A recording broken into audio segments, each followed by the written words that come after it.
വിവാദങ്ങളാണോ കൊട്ടിക്കേറിയത് എന്നാണ് നമ്മൾ പരിശോധിക്കുന്നത്.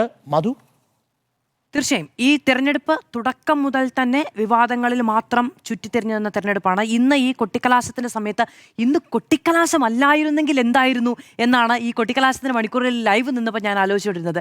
ഇന്ന് കൊട്ടിക്കലാശമല്ലായിരുന്നെങ്കിൽ സംസ്ഥാനത്ത് ഇത്രയധികം വാർത്തകൾ ഒരുമിച്ച് വന്ന ഒരു ദിവസം തന്നെ ഇല്ല എന്നതാണ് അതിൻ്റെ യാഥാർത്ഥ്യം.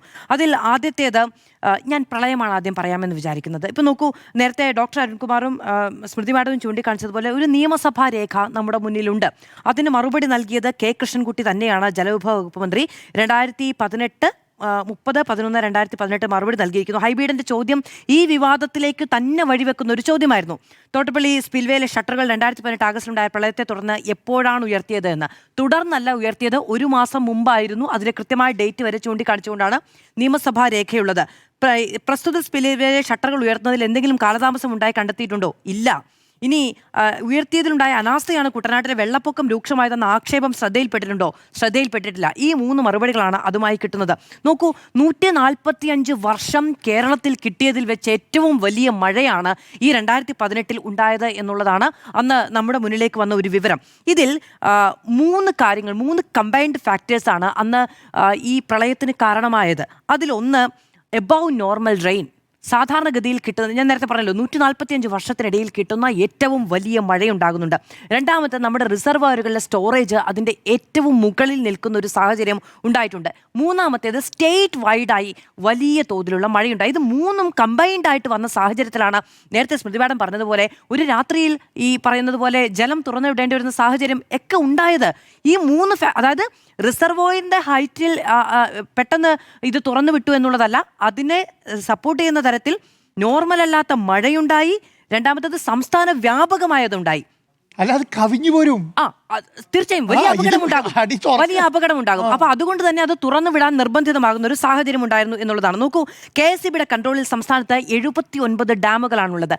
കേരളത്തിലെ ഡാമുകളുടെ സവിശേഷത എന്താണെന്നറിയാമോ? ഡാമുകൾ എന്തിനാണ്?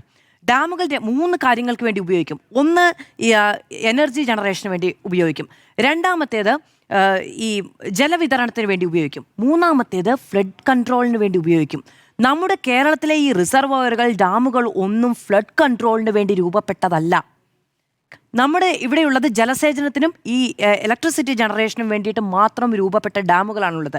പക്ഷേ അതിനുശേഷം നമ്മൾ എന്തു ചെയ്തു എന്നൊരു ചോദ്യം എനിക്കുണ്ട്. കാരണം പ്രളയത്തെ നമ്മൾ അഭിമുഖീകരിച്ചു, നമുക്ക് 100-400 മുകളിൽ ജീവൻ നഷ്ടപ്പെട്ടു. അതിനുശേഷം നമ്മൾ എന്ത് ചെയ്തു ഫ്ലഡ് കൺട്രോളിന് വേണ്ടിയിട്ട് നമ്മുടെ റിസർവോയർസിൽ എന്നതടക്കമുള്ള ചോദ്യങ്ങളുണ്ട്. കാരണം അന്നത്തെ ഈ പഠനങ്ങളുടെ കൂട്ടത്തിൽ അത്തരം നിർദ്ദേശങ്ങളുണ്ടായിരുന്നു. നമ്മൾ എന്തു ചെയ്തു എന്നുള്ള കാര്യം അതവിടെ നിൽക്കട്ടെ, തൽക്കാലം അതവിടെ നിൽക്കട്ടെ. അപ്പോൾ ഈ 3 കാര്യങ്ങളുണ്ട്. ഇനി ഇപ്പം നേരത്തെ ഡോക്ടർ അരുൺകുമാർ പറഞ്ഞു ചാലിയാറിൽ വെള്ളം ഉയർന്നത് ഏത് ഡാം തുറന്നിട്ടാണെന്ന്. ഞാൻ അതിന് 3 കാരണങ്ങളിൽ ഒന്ന് പറഞ്ഞു. സംസ്ഥാന വ്യാപകമായി മഴയുണ്ടായി, സ്വാഭാവികമായും ഡാം തുറക്കേണ്ട കാര്യമില്ല. ചാലിയാറിൽ വെള്ളം വരുന്നത് ചാലിയാറിലെന്നല്ല, നമുക്ക് 144 നദികളുണ്ടല്ലോ. ഈ 44 നദികളിലും വെള്ളം ഉയരും, ആർക്കും പ്രശ്നമില്ല. തീരദേശത്തുള്ള കുറച്ച് മനുഷ്യരോട് നേരത്തെ 3 അലർട്ട് കൊടുത്തിട്ടുണ്ടെങ്കിൽ അവർ കുറച്ചുകൂടി മാറി നിൽക്കും.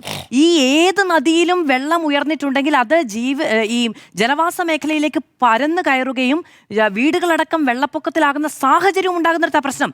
നദിയിൽ വെള്ളം ഉയരുന്നതല്ല പ്രശ്നം. ആ സാഹചര്യം ഇവിടെ ക്രിയേറ്റ് ചെയ്യപ്പെട്ടതിൽ ജലമൊഴുക്കിന് വിഘാതമായ പല കാര്യങ്ങളുണ്ട്. ഇതിപ്പോൾ നോക്കൂ, ഏതെങ്കിലും ഒരു സ്പിൽവേ, റിസർവോയർ അത് തുറന്നില്ല, അടച്ചില്ല, ഇതൊന്നുമല്ല. നമ്മുടെ ഭൂമിയിൽ, കേരളം പോലെ കിടക്കുന്ന, ക്രമീകരിക്കപ്പെട്ട് കിടക്കുന്ന ഭൂമിയിൽ നമ്മൾ അതിൻ്റെ കാലാവസ്ഥയോടോ അതിൻ്റെ പ്രകൃതിപരമായ സവിശേഷതകളോടോ ഒന്നും ന്യായവും നീതിയും പുലർത്തിയിട്ടല്ല ഇവിടുത്തെ കൺസ്ട്രക്ഷൻ അടക്കമുള്ള കാര്യങ്ങളൊന്നും ചെയ്യുന്നത്. പിന്നീട് നവകേരള സൃഷ്ടിയുമായി ബന്ധപ്പെട്ട് സർക്കാർ പറഞ്ഞൊരു കാര്യം എന്താ? പ്രകൃതിയെ വിശ്വാസത്തിലെടുക്കാതെ ഇനി ഒന്നും ചെയ്യില്ല എന്ന്. അങ്ങനെ നമുക്ക് പറയാൻ പറ്റുമോ? ഇപ്പോഴും നടക്കുന്ന കാര്യങ്ങളൊക്കെ ലൈസൻസ് അടക്കം, നിർമ്മാണ പ്രക്രിയക്കുള്ള ലൈസൻസ് അടക്കം എന്തെങ്കിലും ഒന്നിൽ നമ്മൾ ആ തരത്തിൽ മനസ്സർപ്പിച്ചിട്ടുള്ള റെഗുലേഷൻ വന്നിട്ടുണ്ട് എന്ന് പറയാൻ കഴിയുമോ?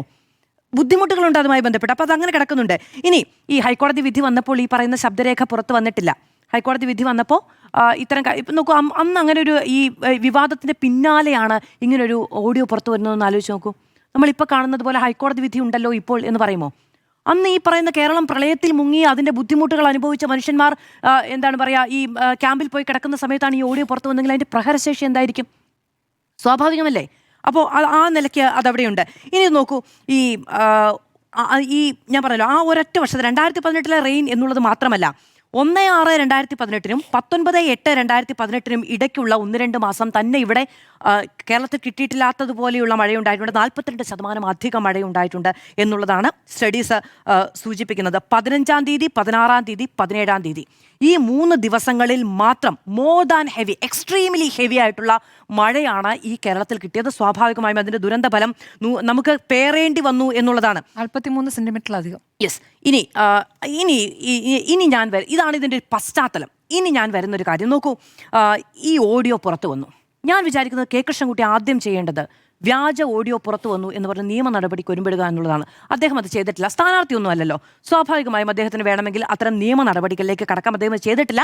ചെയ്യുമെന്നാണ് ഞാൻ ഇപ്പോഴും വിചാരിക്കുന്നത്. കാരണം എന്തെങ്കിലും ഒരു ഉത്തരവാദിത്വം ഈ സമൂഹത്തോടുണ്ടെങ്കിൽ നാളെയോ മറ്റന്നാളോ ആയി അദ്ദേഹം നിയമ നടപടിക്ക് ഒരുമ്പെടണം എന്നാണ് ഞാൻ വിചാരിക്കുന്നത്. മാത്യു ടി തോമസും നിയമപരമായ നടപടികളിലേക്ക് പോയിട്ടില്ല. അല്ല, പോകുന്നു, രണ്ടുപേരും പറഞ്ഞു പോകണമെന്നാണ് ഞാൻ പറയുന്നത്. പോകണമെന്നാണ് ഞാൻ പറയുന്നത്. നിയമപരമായ നടപടിയിലേക്ക് പോകാൻ ഈ പറയുന്ന പോലീസ് സ്റ്റേഷനിലേക്ക് 100 കിലോമീറ്റർ നടന്നൊന്നും പോയി പറഞ്ഞിട്ട് ഒരു മെയിൽ അയച്ചാൽ മതി. അത് കെ കൃഷ്ണൻകുട്ടിക്ക് ഇന്നും സാധ്യമാകും. അപ്പോൾ അത് വേണമെങ്കിൽ ചെയ്യാവുന്നതാണ്. ഇനി നോക്കൂ, വേറെ ഒരു പ്രധാനപ്പെട്ട കാര്യം എനിക്ക് പറയാനുണ്ട്. എന്താണെന്നറിയാമോ? ഇത് ആരുടെ ഭാഗത്തു നിന്നുള്ള ആരുടെ ശബ്ദമാണ് പുറത്തു വന്നിരിക്കുന്നത്? ഭരണപക്ഷത്തെ ഒരു MLA-യുടെ നിലവിലുള്ള മന്ത്രിയുടെ ഓഡിയോ ആണ് പുറത്തു വന്നിരിക്കുന്നത്. ഇനി ഞാൻ ഈ സിറ്റുവേഷനെ ഒരു 5 വർഷം മുമ്പത്തേക്ക് എടുത്തു വെക്കുകയാണ്. UDF ഭരിക്കുമ്പോഴാണ് ഇവിടെ പ്രളയമുണ്ടായതെന്ന് വിചാരിക്കുക. UDF ഭരിക്കുമ്പോഴാണ് പ്രളയമുണ്ടായത്. UDF-ന്റെ അന്നത്തെ ഒരു UDF-ലെ പ്രധാനപ്പെട്ട കക്ഷിയിലെ ഒരു നേതാവിൻ്റെ ഓഡിയോ ആണ് വിചാരിക്കുക. ഇവിടെ ഹൈക്കോടതി വിധി ഉണ്ടല്ലോ എന്ന് പറഞ്ഞ് അതിനെ ന്യായീകരിക്കുമോ? അത് വിവാദമാകുമോ? വാർത്തയാകുമോ? പരിശോധിക്കും. വിവാദമാകുമോ?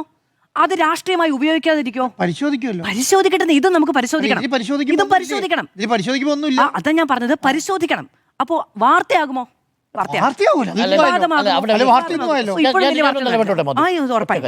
ഇങ്ങനൊരു വോയിസ് ക്ലിപ്പാണ് നമ്മുടെ കയ്യിൽ കിട്ടുന്നതെങ്കിൽ നമ്മൾ എന്താ ചെയ്യുക? നമ്മൾ സ്വാഭാവികമായി പരിശോധിക്കും. എന്തായിരുന്നു അതിന്റെ ഒരു ഡെവലപ്മെന്റ്, എന്താണ് അതിന്റെ ഒരു യാഥാർത്ഥ്യം എന്നൊക്കെ പരിശോധിക്കും. ആരുടെ ശബ്ദമാണെന്ന് പരിശോധിക്കും. 1. 2, ഇതിൽ പറഞ്ഞിരിക്കുന്ന മേരി മാത എന്ന് പറയുന്ന ഒരു കമ്പനി ഉണ്ടായിരുന്നു. ഇതെല്ലാം പരിശോധിക്കും. ഇതെല്ലാം പരിശോധിക്കുന്ന എന്തുകൊണ്ടാ? നമ്മളൊരു മാധ്യമ സ്ഥാപനമായതുകൊണ്ടാണ്. നമ്മളൊരു മാധ്യമ സ്ഥാപനം ഇതിന്റെ രണ്ടിന്റെയും ഇടയ്ക്ക് നിൽക്കുന്ന സ്ഥാപനമാണ്. നമുക്ക് ആരുടെയും വക്കാലത്ത് എടുക്കേണ്ട കാര്യമില്ലല്ലോ. പക്ഷേ ഒരു മിനിറ്റ് പരിശോധിക്കണം. ഇനി നിയമസഭാ രേഖയാണല്ലോ പുറത്തു വന്നിരിക്കുന്നത്. ഇത് നോക്കൂ, ഈ UDF-ന്റെയും LDF-ന്റെയും കാലത്ത് വീടുകളുമായി ബന്ധപ്പെട്ട് നിയമസഭാ രേഖകൾ പുറത്തു വന്നിട്ടുണ്ട്. ആ നിയമസഭാ രേഖകൾ കഴിഞ്ഞ ദിവസം CPM-ന്റെ ഒരു പ്രതിനിധി ചർച്ചയിൽ വന്നിരുന്ന എന്നോട് പറഞ്ഞത് അതിൽ എന്തെങ്കിലും സാങ്കേതിക പ്രശ്നം ഉണ്ടായിരിക്കും എന്നുള്ളതാണ്. അപ്പോൾ ഇത് ഡിസ്ക്രെഡിറ്റ് ചെയ്യുന്നത് നിയമസഭാ രേഖയാണെങ്കിൽ എല്ലാ നിയമസഭാ രേഖകളും ഡിസ്ക്രെഡിറ്റഡ് ആകും. നമ്മൾ ആശ്രയിക്കുന്നത് നിയമസഭാ രേഖയാണെങ്കിൽ എല്ലാത്തിനും ഒരു ആധികാരികതയുണ്ട്, പവിത്രതയുണ്ട് എന്ന് നമ്മൾ വിചാരിക്കുകയും ചെയ്യും. പിന്നെ റൂം ഫോർ റിവർ എന്നൊരു പ്രയോഗം ഓർമ്മയുണ്ടോ? ഇപ്പം എന്താണെന്ന് വെച്ചിട്ടുണ്ടെങ്കിൽ നമ്മൾ ഈ വീടുകളുടെ റൂം നദികൾക്ക് കൊടുത്തിരിക്കുന്നു എന്നൊരു നിലയിലേക്ക് അത് ഈ കഴിഞ്ഞ ദിവസം ഒറ്റമഴ പെയ്തപ്പോൾ കൊച്ചിയിൽ നിന്ന് നമ്മുടെ റിപ്പോർട്ട് ചെയ്തത് ഇവിടുത്തെ വെള്ളപ്പൊക്കത്തെ കുറിച്ചാണ്. ഈ വാർത്തയില് ഈ വെള്ളപ്പൊക്കവുമായി ബന്ധപ്പെട്ട് എന്ത് പ്രശ്നം ഉന്നയിച്ചേ? ഞാനിപ്പോ പറഞ്ഞത് ഈ ആരോപണത്തിൽ വെള്ളപ്പൊക്കവുമായി ബന്ധപ്പെട്ട് ഞാൻ പറഞ്ഞത് 2018 പ്രളയത്തെ കുറിച്ചല്ല. 2018 പ്രളയമുണ്ടായി, വെള്ളപ്പൊക്കമുണ്ടായി. കേരളത്തിൽ ഏതു വർഷം വേണമെങ്കിലും 2018 സമാനമായി ഉയർന്ന മഴയുണ്ടാകാം. പ്രളയം ഉണ്ടാകണം എന്നല്ല ഞാൻ പറഞ്ഞത്, ഉയർന്ന മഴയുണ്ടാകാം ഏത് വർഷം വേണമെങ്കിലും. അപ്പൊ നമ്മൾ തീരുമാനിച്ചത് എന്താ? നമ്മുടെ പ്രകൃതിയും അതിന്റെ സവിശേഷതകളെയും ആക്കിക്കൊണ്ട് നമ്മൾ ഇവിടെ ഒരു പുതിയ ഡെവലപ്മെന്റ് സ്ട്രക്ചറിന് തുടക്കമിടും എന്ന് നമ്മൾ തീരുമാനിച്ചു. എന്നിട്ട് നമ്മൾ റൂം ഫോർ റിവർ എന്ന് പറയുന്ന ഒരു പദ്ധതി ആവിഷ്കരിച്ചു. പക്ഷെ സംഭവിക്കുന്നില്ല. ഞാൻ തിരുവനന്തപുരത്ത് കഴിഞ്ഞ് കുറേ വർഷങ്ങളായിട്ട് ജീവിക്കുന്ന ഒരാളാണ്.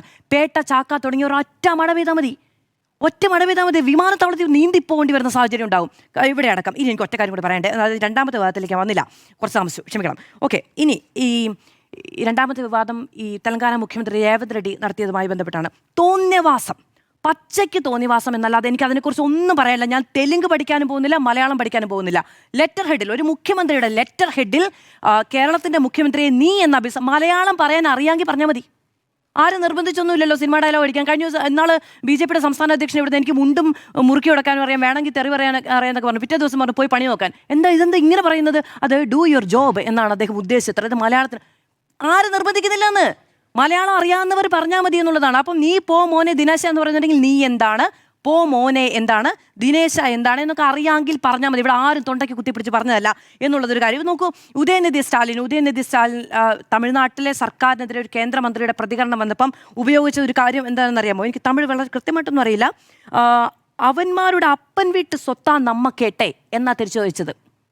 നിന്റെ അച്ഛൻ്റെ സ്വത്താണോ ഞാൻ തേടിയത് എന്നാണ് മലയാളത്തിൽ നമുക്കതിനെ പരിഭാഷപ്പെടുത്താൻ കഴിയുക. അപ്പോൾ വേണമെങ്കിൽ ഇപ്പോൾ നോക്ക്, നീ പോമോനെ ദിനേശ എന്നുള്ള സിനിമാ ഡയലോഗാണ്. ഈ ഡാഷ് മോനെ എന്നുള്ളത് സിനിമാ ഡയലോഗല്ല, അങ്ങനെ പ്രയോഗിക്കാൻ പാടില്ല എന്ന് പറഞ്ഞു. നോക്കൂ, അനുപാതം ഒരാൾ ലംഘിച്ചാൽ എനിക്ക് അനുപാതത്തിലേ മറുപടി കിട്ടൂ എന്ന് നിർബന്ധിക്കാൻ പറ്റില്ല എന്നുള്ളതാണ്. സിനിമാ ഡയലോഗ് നിർബന്ധമാണെങ്കിൽ വേണമെങ്കിൽ പിണറായി വിജയൻ ഉപയോഗിക്കാൻ കഴിയുന്ന ഒരു സിനിമാ ഡയലോഗ് ഞാൻ പറഞ്ഞു തരാം. If you are bad I am your dad.